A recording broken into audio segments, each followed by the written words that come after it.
El viernes último se concretó la destitución del presidente Fernando Lugo de Paraguay.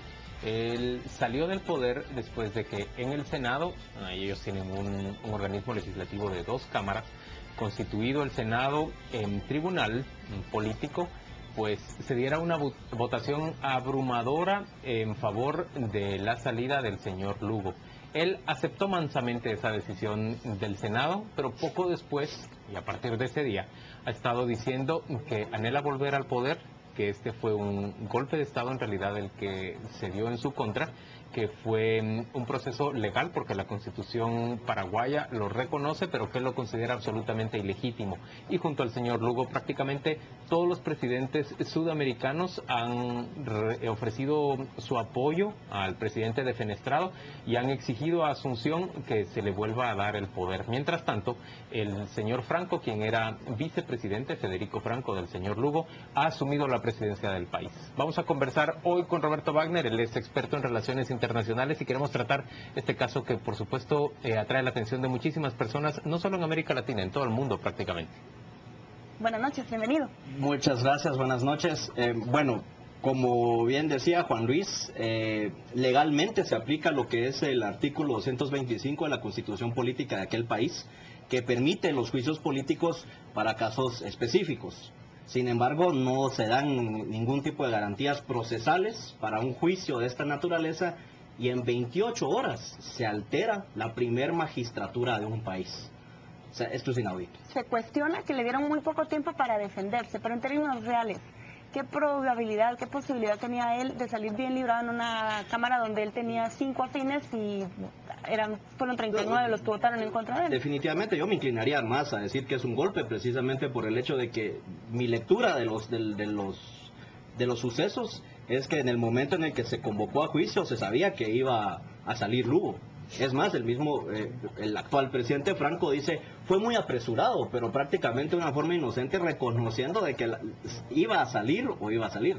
Lugo se mantuvo en el poder por más de 3 años y se mantuvo en términos generales de una manera estable, a pesar de no contar con el sólido apoyo de su partido, el Partido Liberal, y de contar con numerosos opositores. ¿Cómo puede entenderse que a 9 meses de la entrega constitucional del poder, él haya sido defenestrado? Yo creo que venir y seguir debatiendo como se ha hecho sobre que si fue golpe o no, caeríamos en una cuestión ya puramente interpretativa. Aquí hay 2 elementos muy interesantes a tomar en cuenta. Primero, lo que son las elecciones de abril del 2013. Para mí lo que sucedió el viernes marca de una forma el banderazo de salida de esas elecciones, en donde el Partido Colorado, que básicamente gobernó Paraguay durante toda la dictadura de Stroessner, y después se podría decir que ya con la apertura democrática fue una especie de dictadura democrática, no le pareció que otra persona haya llegado a ocupar ese vacío de poder. Por otro lado, alguien que sí estaba en términos generales más preparado para ocupar la presidencia en las anteriores pasadas es el actual presidente Franco, que sabía y que estuvo de acuerdo con una postura del juicio político de los colorados para venir y encontrar aquí también la forma de cómo llegar o cómo garantizar una posible candidatura nuevamente al Partido Liberal a las elecciones de abril del 2013. Le atribuyen la masacre donde murieron 11 campesinos y varios policías la razón principal por la que fue destituido. Pero vemos al presidente Franco decir que van a darle una solución inmediata al problema de la tenencia de tierra y a crear una política energética para atraer más inversión. ¿Qué leemos en ese ofrecimiento que le hace? Si vemos el libelo acusatorio que presentó el Congreso, se hace un repaso de diferentes cuestiones polémicas que se dieron durante la presidencia de Lugo. Muchas se habla sobre evidencias que están al alcance del público, pero no se precisa cuáles son estas evidencias. Y que la gota que derrama el vaso es precisamente la masacre que se da en una propiedad de un ex senador paraguayo y ex presidente del Partido Colorado, alguien afín a la dictadura de Stroessner, y que pues es clarísimo que hubo una repartición de tierras y riqueza durante esa época. Lo que va a buscar Franco ahorita realmente es tratar de cierta forma, porque con este antecedente tal vez no caer en lo mismo, pero ahorita lo más importante va a ser lidiar con la presión internacional, particularmente los organismos regionales que al inicio mencionaba Juan Luis, lo que va a ser Mercosur, lo que va a ser UNASUR, lo que en un momento puede hacer CELAC al respecto de la presidencia de Franco. Pero entonces, ¿qué puede pasar? ¿La presidencia de Franco va a ser una presidencia débil, sin relación prácticamente con sus vecinos? ¿El país va a aislarse? Habitualmente Paraguay ha sido un país muy aislado. Pues eso va a ser, esta es la prueba de fuego para ese tipo de organismos regionales.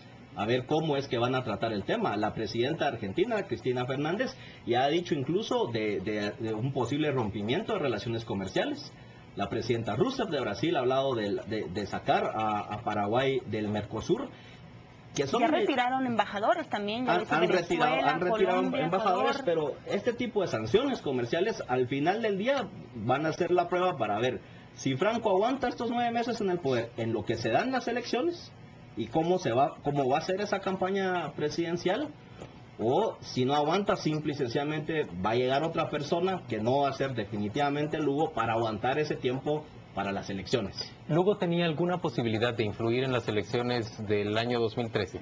Yo creo que Lugo era una plataforma en algún momento para el partido más pequeño de la alianza de izquierda que concretó en un momento dado el Partido Liberal Radical, y tal vez utilizando algunos programas sociales que sí tuvieron una buena acogida entre los paraguayos, tratar de esa forma de crear una plataforma para otra alternativa para los paraguayos. Una cosa que tenemos que recordar es que Lugo llegó al poder precisamente porque los paraguayos, después de 60 años de control del Partido Colorado, pues los paraguayos necesitaban una salida. Pero llegó también al poder sin un plan de trabajo claro y sin un equipo de trabajo. Llegó con una promesa, la de la reforma agraria o el reparto de tierra, y se pasó prácticamente todo su periodo sin concretarlo. Sin embargo, los conservadores le recriminaban que había alentado esa reforma y de alguna manera protegía a los grupos que ocupaban tierras, como ese de los campesinos, en donde se terminó produciendo la masacre. ¿Realmente puede preverse una reforma agraria en los 9 meses finales de un gobierno? Definitivamente no. Esto aquí hay que hacer, el análisis tiene que ser muy frío. Lugo prometió cuestiones que no podía cumplir. Fue una promesa populista de una reforma agraria que suena muy bien, pero en ningún momento presentó el cómo, en ningún momento presentó políticos, profesionales, técnicos que podían venir y empezar a articular esto ya de una forma concreta. Y por otro lado, empezó a sufrir una oposición sistemática, primero del Partido Colorado y después del mismo Partido Liberal. La relación entre Lugo y su vicepresidente Franco no fue óptima.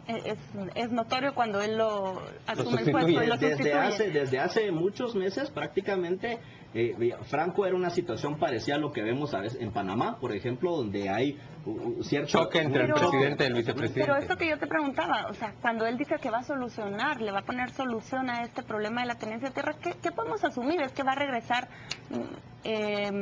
simplemente va a ahuyentar esos ofrecimientos que había hecho Lugo, aunque no se hayan concretado? No, probablemente retome ese tema como un tema nuevamente de campaña. Yo creo que lo que va a pasar internamente en el Paraguay ahorita ya es todo dirigido hacia una campaña política. ¿Y puede ser Lugo un contendiente fuerte? No, yo creo que Lugo sabe muy bien, él realmente no tenía, como bien dijiste, no tenía apoyo en el Senado. Los mismos partidos que eran pequeños partidos y pequeños movimientos sociales, pues realmente no presentan una base política como para que él sea candidato. Lo que ha expresado en las últimas horas es tal vez entrar como ser parte del Senado, pero yo sí veo muy difícil postularse como senador. Sí. ¿Y por qué Guatemala no ha tomado una decisión clara respecto a lo que ocurre en Paraguay? Uno ve, por ejemplo, el gobierno salvadoreño, nuestro vecino, decir que no reconoce al gobierno de Franco y que va a seguir reconociendo al presidente Lugo, igual que lo hicieron Brasil, Argentina, Venezuela, Ecuador. Yo diría que bastante más cautos han sido Colombia, Perú y Chile, los países, digamos, más conservadores de América del Sur. ¿Por qué Guatemala no toma una posición? Yo siento, yo realmente no sabría venir y decir qué es lo que está pasando, digamos, porque el presidente dio unas declaraciones que contrastaban mucho con las declaraciones que en un momento surgieron de Cancillería, pero Guatemala debe tomar una posición más concreta. ¿Y cuál debería ser la posición de Guatemala? ¿Desconocer al presidente Franco y reconocer solo al presidente Lugo? Tomando en cuenta que Guatemala actualmente es miembro no permanente del Consejo de Seguridad, no en representación específicamente de los intereses de Guatemala, sino que es una rotación regional, Guatemala debe condenar los hechos. Debería condenar los hechos, es mi opinión personal, y nuevamente velar porque se cumpla, porque en los próximos 9 meses se cumpla un proceso transparente de elecciones. ¿Debería retirar a su embajador de Paraguay?